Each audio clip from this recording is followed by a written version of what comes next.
سورہ انفال کی آیت نمبر 74 میں اس کمبینیشن کو کس طریقے سے پڑھیں گے؟ یہاں پہ آپ کو بہت ساری واو نظر آنی ہوں گی، 1 2 3 4 5 واو ہیں۔ کس طریقے سے پڑھیں گے، کس واو کے اوپر کون سا رول جو ہے وہ یوز ہوگا، انشاءاللہ تعالی اس ویڈیو میں آپ سیکھیں گے۔ السلام علیکم ورحمۃ اللہ وبرکاتہ۔ اعوذ باللہ من الشیطان الرجیم، بسم اللہ الرحمن الرحیم۔ یہاں پہ ہمارے پاس ہے جی واو زبر، اور یہاں پہ واو جزم اور الف بھی خالی ہے، اس پہ بھی آپ جزم ہی سمجھیے۔ یہاں پہ ہے جی واو تشدید اور زبر۔ اس تشدید کا مطلب ہے کہ اس کے اندر جو چھپا ہوا واو ہے وہ پیچھے سے سپورٹ لے گا تو ہی اس واو زبر کو پڑھا جائے گا۔ پیچھے مڑ کے دیکھا اس نے تو یہ بھی خالی تھا، یہ بھی خالی تھا، اور یہاں پہ واو کے پاس زبر ہے تو یہ زبر اس کے اندر چھپی ہوئی جزم والی واو کو سپورٹ کرے گی۔ تو کیسے پڑھا جائے گا؟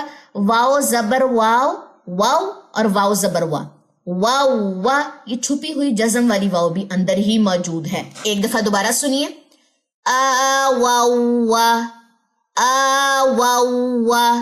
نیکسٹ آ جائیے، نون زبر نا، صاد زبر صا، را وا پیش رو، واو مدہ 2 کاؤنٹس، لیکن چونکہ آگے حمزہ آ رہا ہے تو 2 کاؤنٹس کی بجائے یہ ہو جائے گا جی 4 کاؤنٹس۔ ٹھیک ہے، کیا پڑھا جائے گا یہ؟ اس کو ذرا دوبارہ سے ایک دفعہ رائٹ کرتی ہوں۔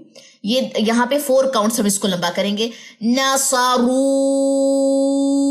کیونکہ یہاں پہ آگے کیا ہے، حمزہ آ رہی ہے، حمزہ کے آنے کی وجہ سے واو مدہ 4 کاؤنٹس لمبا ہوتا ہے۔ نیکسٹ اولائکا، اور یہ واو خالی ہے اور یہاں پہ ہوگا جی واو مدہ کا رول، اولا 2 کاؤنٹس، اولائکا۔ اب اس پوری کمبینیشن کو میرے ساتھ پڑھیے، آ واو و نصارو اولائکا۔ ہوپس ہو کہ آپ کو یہ پوری کمبینیشن کی جو ہے وہ سمجھ آ چکی ہوگی۔ کسی بھی چیز کی سمجھ نہ آئے تو آپ لوگوں نے کمنٹ سیکشن میں لازمی پوچھنا ہے۔